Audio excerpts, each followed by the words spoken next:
Телефондон алданып шаарга келип зордукталган.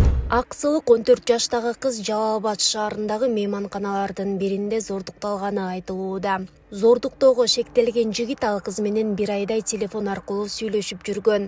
Кызды алдап шаарга чакырып 2 январь күнү калаадагы мейманканалардын биринде зордуктап койгон. Ал эми Жалал Абад ОИБтин басма сөз кызматы окуяны ырастап, кыздын апасы Аксыр ИИБке арыз менен кайрылганын тастыктады. Ал 2024 жылдын 2 январь күнү саат 22:00 чамасында 14 жаштагы кызын 31 жаштагы жигит Жалал Абад шаарындагы мейманканалардын биринде зордуктап койгонун билдирип, ага карата мыйзам чегинде чара көрүп берүүнү суранган. Бул факт Аксы милициясы тарабынан каттоого алынып, аймактык караштуулугу боюнча Жалал Абад ШИИБке жиберилген. Иликтөө иштеринин натыйжасында арызда көрсөтүлгөн жигит Сузак районундагы Ырыс айыл аймагынын 1993 жылы туулган тургун экендиги такталган. Учурда текшерүү иштери уланууда.